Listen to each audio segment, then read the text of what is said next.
This is Living the RV Dream, episode 78 for Black Friday, November 23rd, 2018. I'm riding in my RV, wherever I want to be, 'cause I'm free in my RV. Well, hello, happy campers. Hello, fellow Pelican heads, and welcome to another edition of the podcast. Happy Friday. And today I'm doing something a little different, something I don't usually do. I'm recording video as well as audio for the podcast. So if you want to see what my on the road studio looks like, just go to my YouTube channel, youtube.com/travelingrobert, and check out the video that just came out at the same time as what's the name I'm looking for, simultaneously with this podcast episode. And I want to apologize because last week I did not publish a podcast episode. I've done that a couple of times, and last week, I was on the road, and it's been one of those trips, like as it usually is. But anyways, this Thanksgiving is gonna be a little bit different for me because I am on the road, and I have no idea how my Thanksgiving was because I am recording this the day before Thanksgiving. And I am at Amicalola Falls State Park, which is a beautiful park here in northern Georgia, in the northern Georgia mountains. And it is like the gateway to the Appalachian Trail or Appalachian Trail. I think it is pronounced both ways, but the people from this area pronounce it Appalachian, so that's the way I'm gonna go. But anyways, I want to tell you all about it and go through your mail and all that on the next episode, because on this episode I have a great interview. I'm interviewing Mark and Julie Bennett. RV Love is their YouTube channel and social media and website, and they just wrote a book which was just published a couple of days ago. It's called Living the RV Life. And without further ado, here's Mark and Julie. Well, today we have a great interview for you guys, and today we are talking to Mark and Julie Bennett of RV Love. They just released a brand new book about RVing called Living the RV Life, Your Ultimate Guide to Life on the Road. And I would like to welcome them to the podcast and the YouTube video here. Hello, guys. How are you doing today? We're doing great. Thanks so much for having us. Hi, everyone. Hi, Robert. We're excited to be here. It's great to be able to chat to you guys. I've been following you on YouTube for a little while now, and you are coming to us from Colorado. How's the weather in Colorado today? We are coming from Colorado. That's actually where I grew up my whole life before we hit the road, and it's beautiful and sunny. But if you go outside, it's a lot colder than it looks. Night times it's getting down to the low 20s, so it's pretty chilly here for an RV, but it's nice to be here with family for Thanksgiving and to be able to launch the book, and it's an exciting time. That's awesome. And I'm sure you're ready to start heading south pretty soon. Definitely. We're definitely ready to head south. I think we've probably here for about 5 more days, and then we're beelining. We're going to be down in Florida in only about less than 2 weeks from now. We'll be in Florida enjoying that warmer weather. Wow, that's awesome. I'm here blanket right now. So. Yeah, it's like 80 degrees. I'm from Florida, so we don't get a winter until like maybe a couple of days in January and February. So it's I hope you enjoy the best time of the year to be in Florida. Great weather. It's going to be our second winter in Florida since we hit the road in 2014. We were there at the end of 2015, early 2016, and loved it. We spent the last couple of winters in the desert Southwest, and we're going to be in Florida a long time. I think probably about 4 months this time. So yeah, we're really looking forward to it. Doing some traveling? You're heading down to the Keys or Yeah, we will make it all the way down to we made it down to the Keys the first time we visited Florida, but we're going to be going down there again. And it's actually interesting. We're going to be heading to the Keys to be able to attend a wedding of some other RVers. Yeah. Oh, really? Just dating, and then they got engaged and got married, and so we're getting married. Yeah, getting married. Yeah, so we're going to go to their wedding down in March, and we're going to do a cruise out of Miami in January. So excited about that, and speaking at the R Village Rally in April. So I've got lots of different things going on. I think going to have some downtime and a lot of social time as well. That's great. Talking about weddings, can you tell us a little bit about your background story, how you met, and how you decided to embrace this lifestyle? You know, that it seems to be like a movement these days. A lot of people deciding to live full time, RVing full time. Well, I'm originally Australian, if anyone can't tell from the accent. And I moved out to America. Actually, next week will be my 10-year anniversary living in the USA. And I moved from Sydney solo with 2 suitcases back in 2008. And within 2 years, I met Mark. I think we were married in 2011. Mm-hmm. I was living in Boulder. He was in Broomfield. We were close by. We met on the dating website, eHarmony, and had a pretty quick romance. We did. Because it's an amazing tool. It really help you make a match with someone that you really belong with. So that's nice. And I'd always wanted to. I'm Australian. We love to travel because we're so far from everyone else in the rest of the world. And so that's always been really important to me. I always had a dream that I would be traveling with my husband and sharing the adventures on a blog. At the time, YouTube wasn't around when I had that dream. And so when I met Mark and he lived in Colorado his whole life, I thought, I'm not sure if that's going to work out with that dream. But that's okay. I love him. Colorado's awesome. But then things really changed for you too. Things really changed when we went to Australia to go visit her family, and I started realizing all of these friends and family of Julie's had actually seen more of the United States than I had. And I thought, well, that's just not right. These people from the other side of the world have seen more of the country than I have. And so when we got back, I was really confronted by that and really wanted to try and find a way for us to see more of the country, to travel more and see more. And that's when this RV idea kind of came to a real head. And it was really wonderful that we were able to do our research and see that internet connectivity is easy, and we could travel with our dog, and we could travel and see everything with the limited time off we get. And while we still work. Yeah, while we're still working. Yeah. And we love to drive. So it was kind of perfect, really. Yeah. Yes. Well, nowadays is much easier with. I mean, we have internet connectivity almost anywhere, so it is a lot easier to work from the road. And I know a lot of people are doing. And I know you have a whole chapter in your new book about working from the road and working from the road. Can you elaborate a little bit on that? I mean, without revealing anything you don't want to reveal. What do you do, and what kinds of jobs people can do from the road? Because up until now, it's been a lot of work camping. That has been a lot of people do Amazon and the bit harvest. But what kinds of jobs can you do online from the road? We've met people with, there's such a variety. A lot of people we've met that are consulting, or so when we hit the road, Mark still had his job working for a company full time, so he was still employed. Yeah, still employed. I was working in operations for the company, for a nutrition company out of Texas, even though I lived in Colorado. But we see, I think traveling nurses is another one that we see as for hands-on. But the internet connectivity, really, most any job you can do from home, you can do from the road. And so we meet a lot of people who are self-employed, but we also meet a lot of people in IT. We meet people who do phone work for companies. Customer service. Yep. You have to make sure you have strong internet, but you can absolutely do it. And we see some really unique stuff too. It's like you're only limited by your imagination. I think we heard about one person who earns their living by getting on scuba gear and retrieving golf balls out of water features in golf courses. I mean, you're only limited by your imagination out there.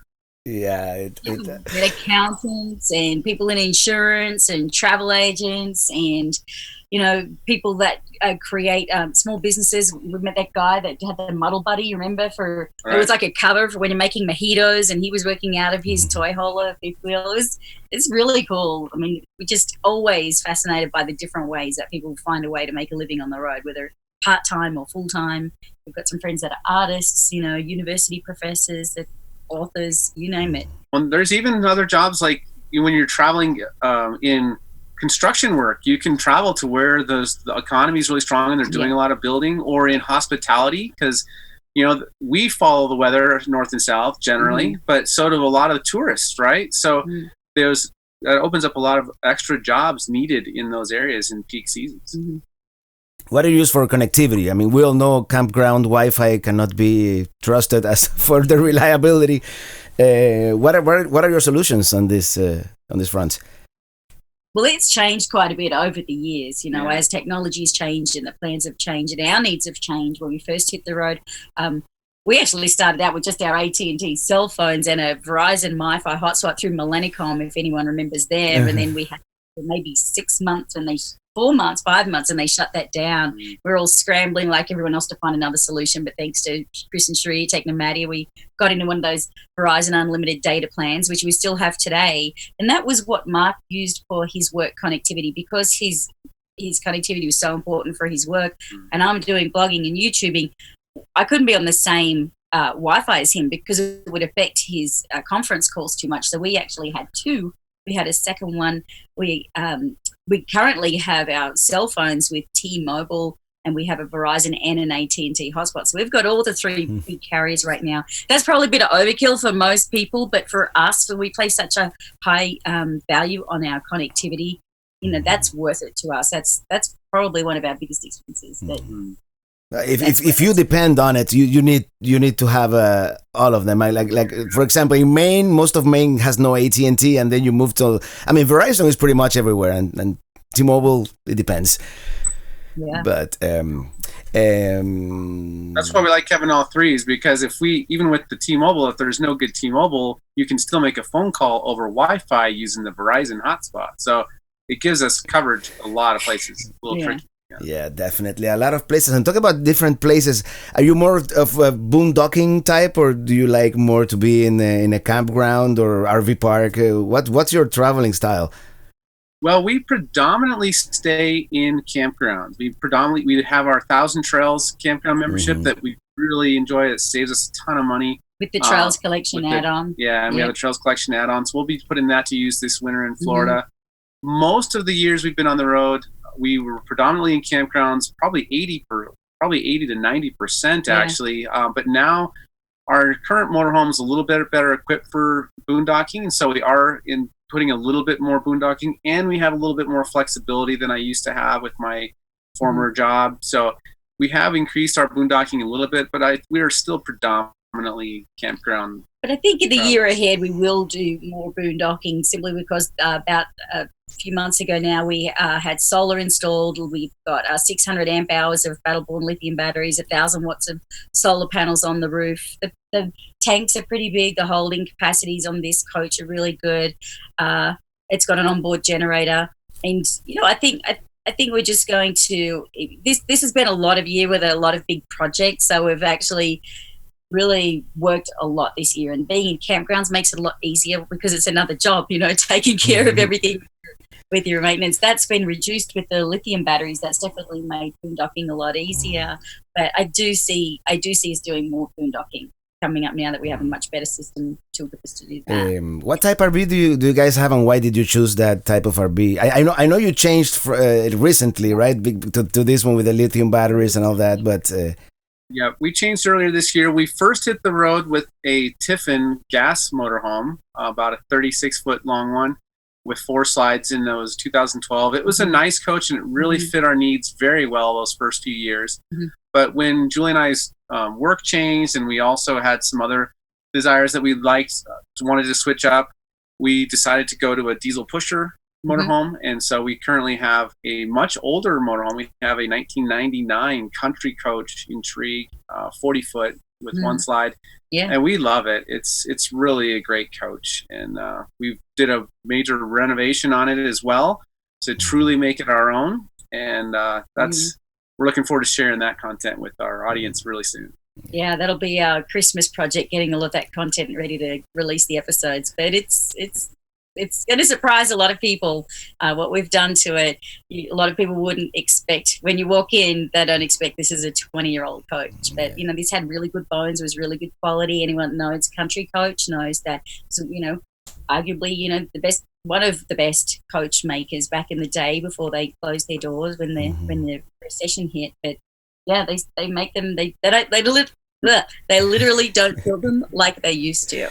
Well, that is true, and with a diesel pusher, that engine is probably just getting broken in at this point, because they last forever. on it.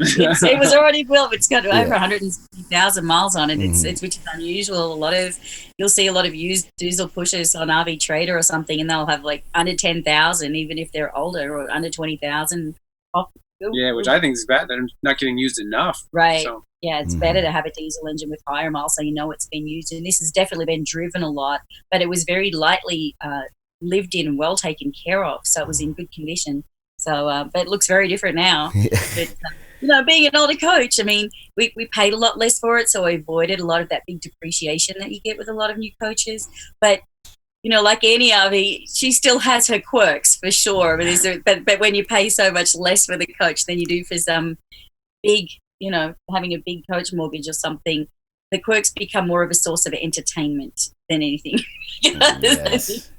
No, and it is good anyways. When you buy an RV, little by little, you make it your own. Why not get something a little older, and that way you have a little bit of a clean slate in a way to do. And I don't think we were new when we started out, Robin, in 2014, and Mark was busy with his job, and we didn't have the time in a remodel at the time, and we didn't have the interest. We just wanted to hit the road and travel, and it was a big project renovating it. So what we did then was the right choice for us then, but what we're doing now, we're a lot more comfortable with it, a lot more experienced RVers. Mark's got a construction background, so he did all the work in here that everyone will get to see soon. And it's been a fun project for us, but this would not have been appealing to us at all 4 or 5 years ago. Not at all. Yeah.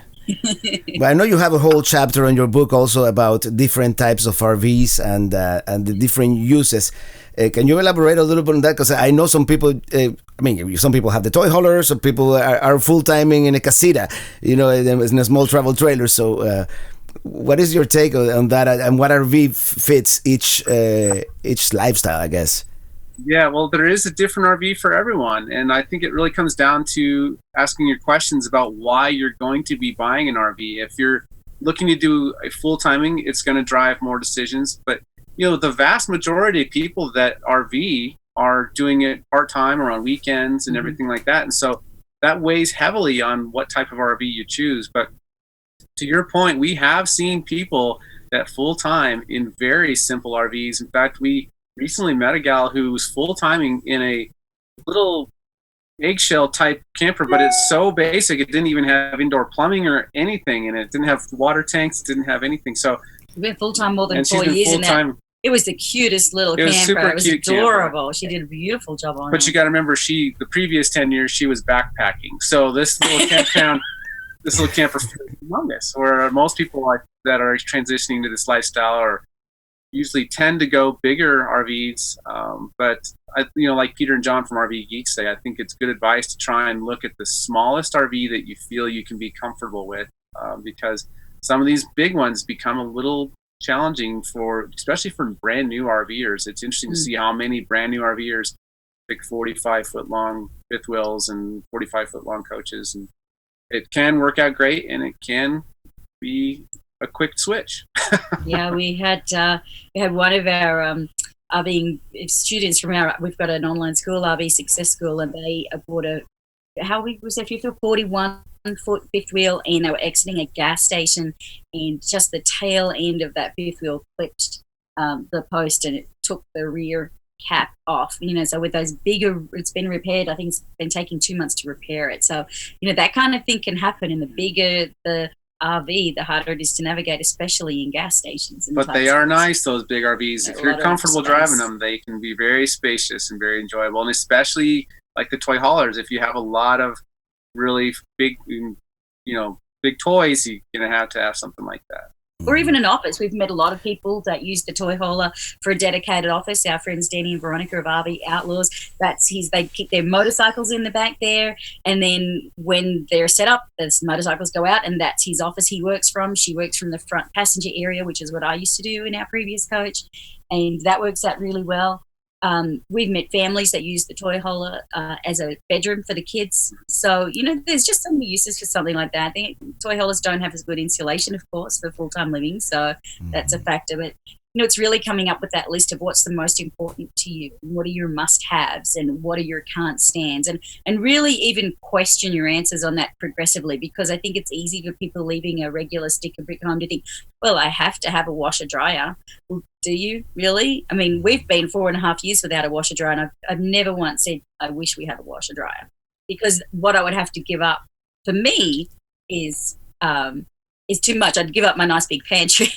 But we know some people that said, I absolutely love it. I would never have an RV without a washer dryer. So it's a very personal choice. You just have to know yourself and what's important. Yeah, some people even want dishwashers and even more residential style amenities. And in the end, it's all a compromise. It's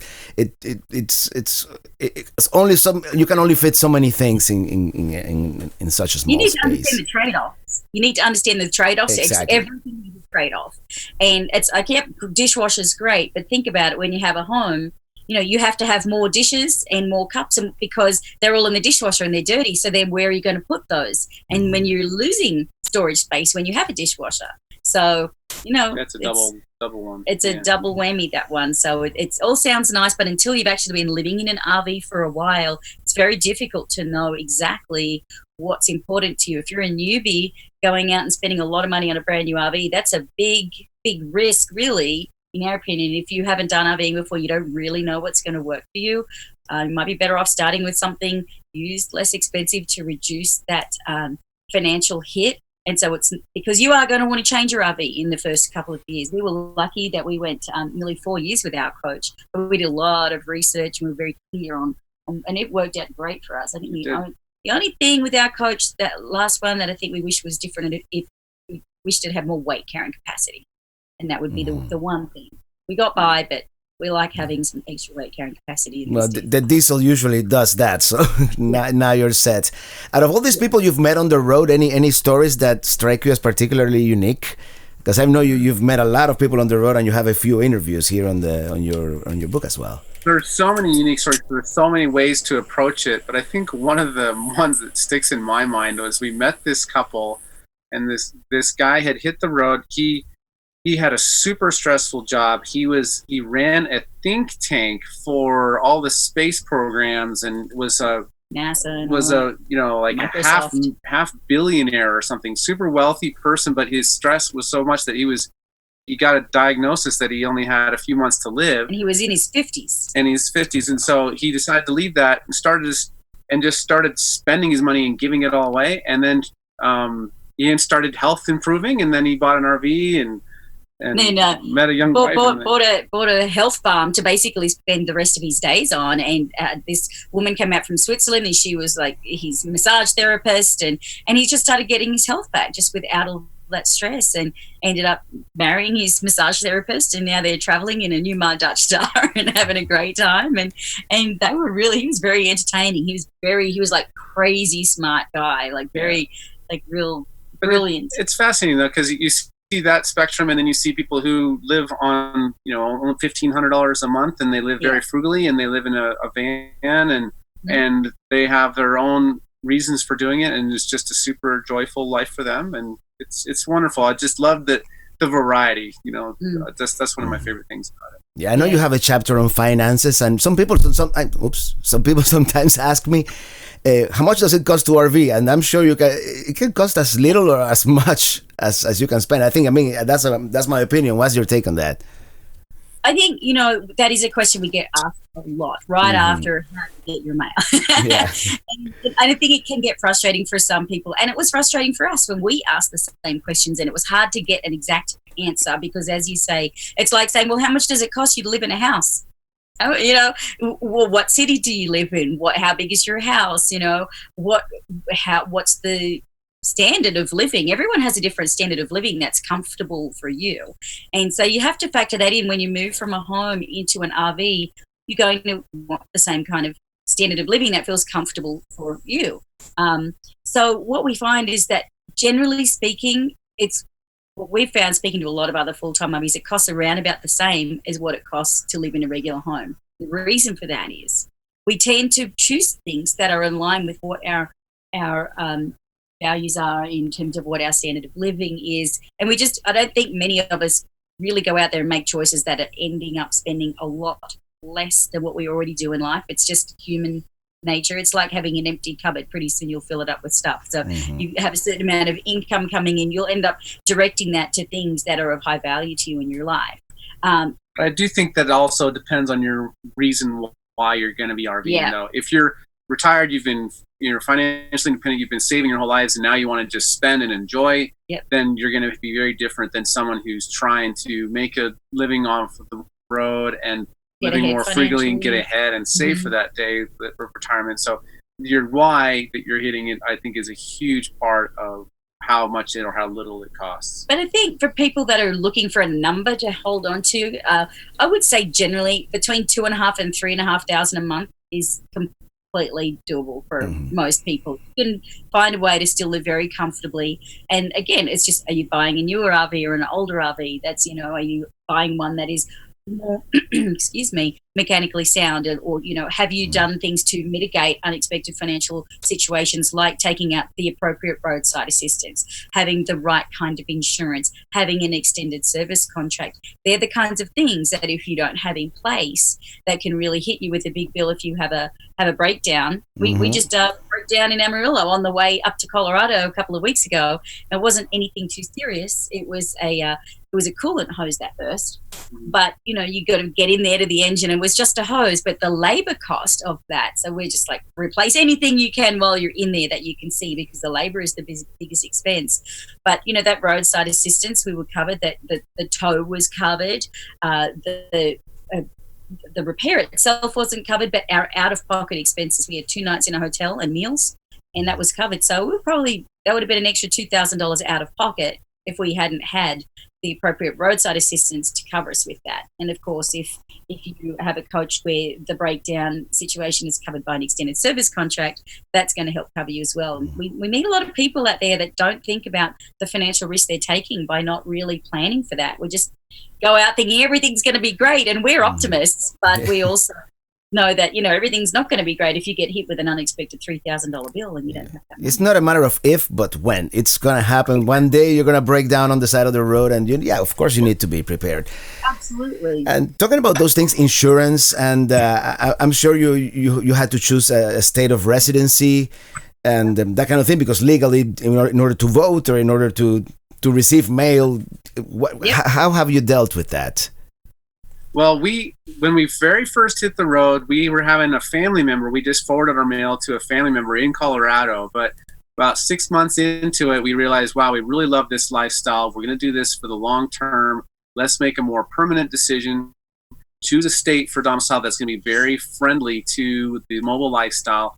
And that's when we reached out to escapees, and we set up our mail and domicile through their Texas office in Livingston, Texas. And that's worked out really well for us. It's great having a business cover it, because it's actually less expensive than it was what we were giving in Amazon gift cards to our family for taking care of the inconvenience. And it just gives you a lot more control, and it's worked out really well. That's great. Yeah, I know a lot of people establish residency in South Dakota or Florida or different places just because you look for the most convenient of choice. There's a lot of things that go into that too. It's not just, those are definitely the big three: Texas, South Dakota, and Florida. But there's a lot of individual reasons why you might choose other states. One person, those 3 states don't have state income tax, but there's, I think, 10 states total that don't have state income tax. But other states might have lower tax rates on pension income or inheritance income, or better laws for raising your kids and homeschooling. So you just got to factor in a lot of different things at once, and make sure you make a really good decision with all things considered. Yeah, I think there's a lot of temptation for people out there to say, well, what state are you domiciled in? And just wanting to do what other people have done, thinking, well, you've done your research. Well, Texas may not be maybe the best choice for us. It may not be the best choice for someone else. And Texas may have been the best choice for us at the time we changed in January 2015. But with all the laws changing all of the time with insurance and health insurance, that's a moving feast too. So it's very much like our cellular connectivity plans, where we don't just set and forget that we've got Verizon Unlimited, we're good. No, we review this almost every year to make sure that we still have the right setup for us. And the same thing with domicile, not that you'd be wanting to change that every year, definitely not. But there are some people that we know were domiciled in one state and had to change because of health insurance. We were chatting to a family yesterday, and they're going to potentially have to change their state of domicile to comply with the homeschooling laws and for road schooling their kids. So, there's a lot of questions to ask yourself. We do cover a lot of those in that section of the book, in that chapter. We go into a lot of detail on all the different things to think about.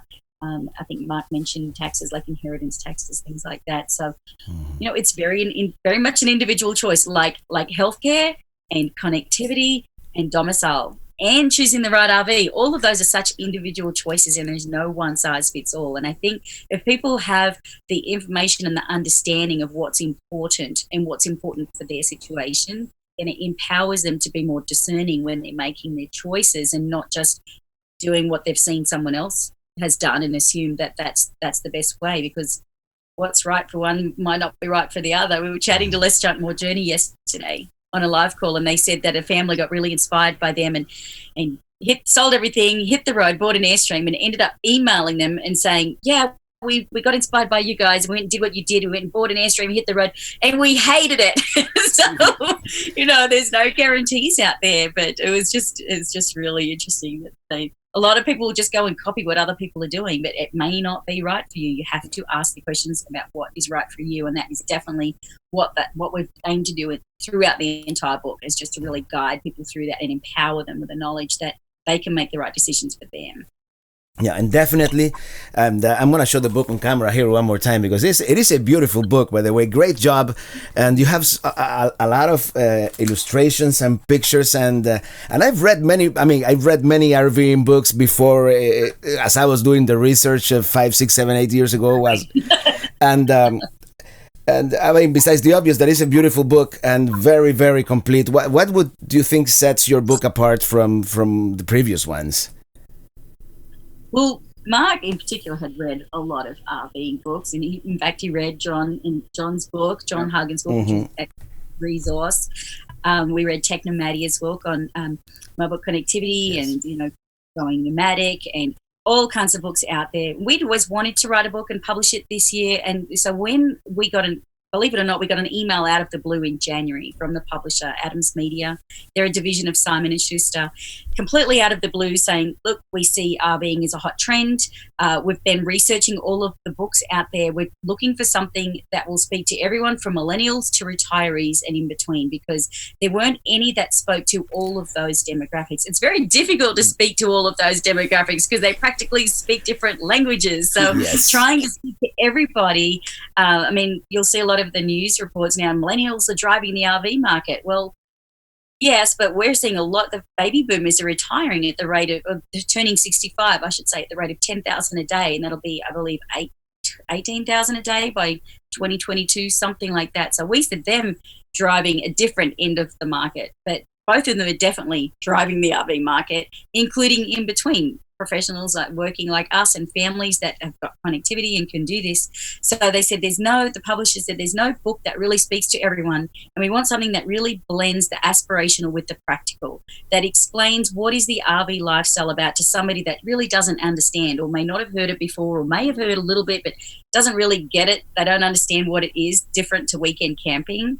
And how do you actually educate them to understand and help them determine if it's right for them before they go and sell the house and spend a lot of money on an RV and to realize, wow, I really do hate it. And maybe going through the book can help you dodge a bullet and save a lot of money and life change if it's not right for you. But we really hope that it gives people a very objective view of the pros and cons, the ups and downs, the twists and turns of the RV life. It is not for everyone. It is not all sunshines and but it's great rainbows. For a lot of people. It's great for a lot of people, as we can see more than 1 million people now full-time living in an RV. And so that's what it really aims to do. We've been thrilled with the early feedback we're getting on the book from the advanced copies that have been sent out. I'm glad you've got yours there. Yes. And officially hits the shelves tomorrow. Barnes & Noble, Costco, all good bookstores, independent stores, Amazon, of course, which is RV's favourite. In the Amazon Prime. But yeah, we're very, very excited and very honored that they asked us to write this book. And congratulations, because it is a great book, and I think even to something to give like to your reluctant relative who thinks you're crazy, this is what I'm doing. It's not so crazy, and And it's great, especially now that the holidays are coming up. I'm sure a lot of people will give this away as a gift, because I've been a Kindle reader for many years now, but this is one of those books that maybe you want to have a hard copy and look at all the illustrations and that's what people have been saying. Yeah, we think the same. Got a lot of that feed, because we did all Kindle when we hit the road. Got rid of almost, not all, but almost all of our books with Kindle. But then we got this one. It's like, ooh. We're biased, of course, it's our book, but we have been getting that feedback from a lot of people. And we had a fun call with Peter and John of the RV Geeks the other night. Remember Peter and his mom telling that story? How his mom is enjoying it so much, and that it's funny that they've been on the road for almost 15 years now, and his mom reading this book in print was actually helping her better understand why they're doing the lifestyle that they do, and maybe you'll stop asking them, so when are you almost done living in your van and gonna go back and get a house? Thanks for that feedback, because I love that you brought up the sharing it with people that think you're crazy, because it helps them understand it. I love that you have that comment too, because that's something we've thought too, that it's a really great way to be able to share that and help people understand. Yeah, a lot of people don't understand the lifestyle. Even I am a part-timer, I'm not a full-timer yet. Some people don't understand that I prefer to drive 2 days to a place and still have my own bed, my own bathroom and everything else. Is this something you plan to do indefinitely? I imagine long-term for sure, but we definitely plan on doing the RVing long term. We really love the lifestyle, and that's part of the reason we bought this other motorhome, is to truly make it our own and feel like a long-term home. We enjoy this so much. It's hard for us to imagine going back to full-timing in a stick and brick home. We actually see ourselves traveling by RV in another country before we see ourselves buying a regular house again.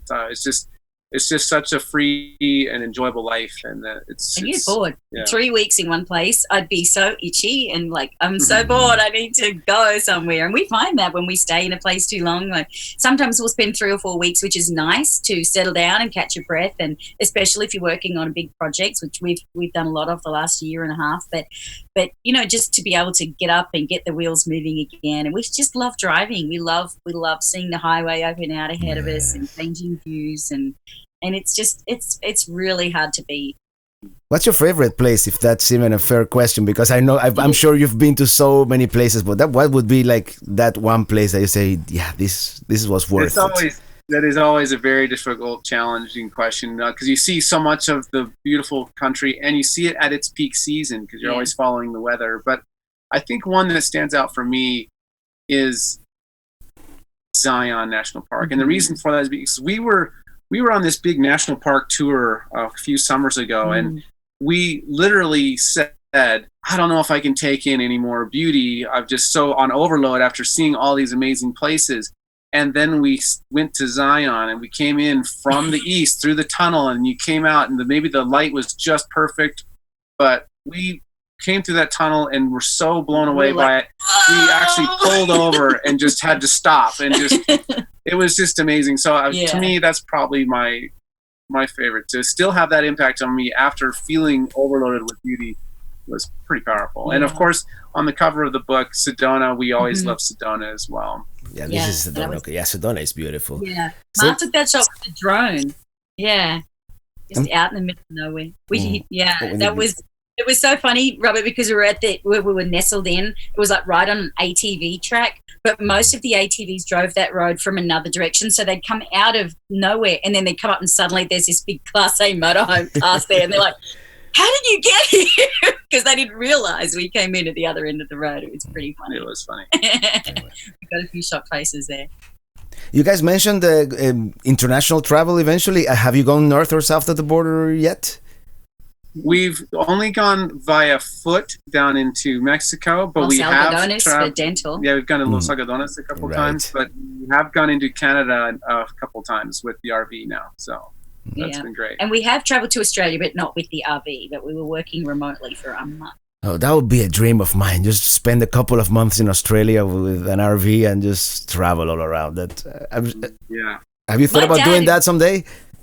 Yeah, make it. Yeah, we totally see ourselves doing that. Yeah, we've been to Australia a couple of times, and both times for a month, and we do see ourselves doing extended trip down there with RV in the future. I mean, the distances are huge. Australia is about the size of the United States, but and there's nothing in the middle like America, so it's a big deal. Like, you don't just jump in the RV or the car and just drive from east to west, because there's a whole lot of nothing in the middle, and you really have to plan for that because there are very limited resources. When my dad and his wife, they have a caravan, like a travel trailer, that they do a lot of travel, and he probably spent 2 years planning for their trip across the middle of Australia and through the outback, and a lot of spare tires and equipment and parts just in case there was a breakdown, just so that you're not stranded there for 2 weeks. So there's a lot of planning went into that. If you go like from Sydney to Alice Springs, in the middle of the country, I imagine it's I've been planning, dreaming in my head for a long time now about that trip.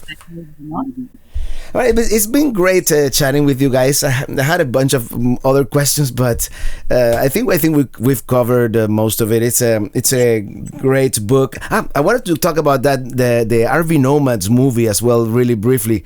That's a documentary that just came out as well, and you were part of it. We've had a very big year, Robert. We've had, we had the book deal, we had filming the movie, premiering the movie, we had the coach change. It's been a very big year. The movie's a fun thing to be a part of. It's the first full-length movie about the RV lifestyle, and I think it's going to really get a lot more word out to people about what we're all doing out here. So, and why. We premiered the movie at Nomad Fest in Wellington, Texas, in the middle of nowhere. It's about 2 hours from Amarillo, 4 hours from Dallas, so you really have to have a reason to go to Wellington. But we sold that event out 5 months before the event even happened, before the cameras even started rolling for the film back in May.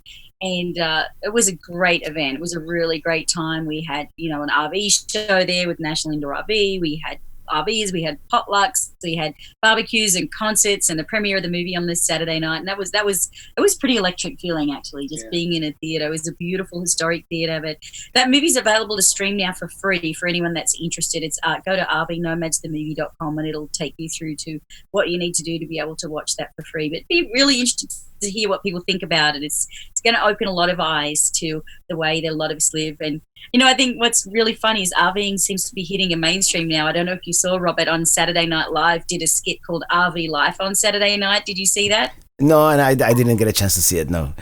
Oh, when you get a minute, Google SNL, Saturday Night Live, RV Life, and they do a funny little skit on the Just RV don't Life. take it too personally. They're poking fun at us. It's a comedy show. But it's actually, what was really big about that is just seeing that if they're doing a skit about it on Saturday Night Live, then it's really starting to get a much broader audience and awareness of the lifestyle. And so that's really exciting timing for us with launching the book. And we're very excited to see how that all goes. And really get a lot of people to have a deeper understanding of the RV lifestyle. Yeah, really want to help them hit the road the right way and really just help them understand what they're getting into and get them off in good tracks. Yeah.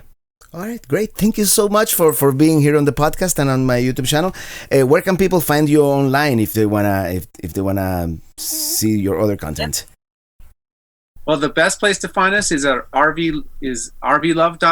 That's our primary website, and then we also have our YouTube channel, RV Love TV. RV Love TV. Yes. And we're on social media, but all the links are on the website. And we'd love to hear from anyone and everyone that is interested, and come and say hi and follow us on social. We love to share with everyone on there. And rvlove.com. All right. That's great. Well, thank you once again, and I hope to see you on the road sometime, maybe in Florida. We're looking forward to Florida. Thanks so much, Robert. Thanks for having us. Thank you. You're welcome. Well, it was really great to finally be able to chat with Mark and Julie. I've been following them on social media and YouTube for a while now, but it's always great when you can talk face to face, and I really look forward to meeting them in person if we get the chance when they come to Florida in the near future. And that's pretty much all I have for you today. On the next podcast episode, I'm going to read all your mail, which there's a little bit of it, and I'm going to tell you all about this road trip, this fall trip. I finally got to make a fall road trip where I see the change, the turning of the leaves, and And it's been good. It's been good so far. I really like this area, northern Georgia. I really like it a lot. Anyways, one more thing before we go, and that's an announcement from Micro Air, which are the folks that made the soft start system for my air conditioner. It's called the EasyStart, and I'm gonna put a link in the show notes at travelingrobert.com/podcast/0078. And they are having a Cyber Monday special. If you type my promo code is CMYRV, CMMYRV. If you type that promo code, and it's gonna last like 3 days from Monday, you get $35 off your purchase of the EasyStart soft start system for your air conditioner. And the main benefit of this device is that you can run your AC with a less powerful generator, or even with a less powerful inverter, using if you have a big enough battery bank. So you get $35 off. I get a little bit of a commission, so I can pay the podcasting hosting company, and we're all happy. Anyways, that's all I have for you today. Until next Friday. Oops, what happened here? Thank you so much for listening. My table just moved by itself. Ooh, thank you so much for listening, and see you on the road. I'm riding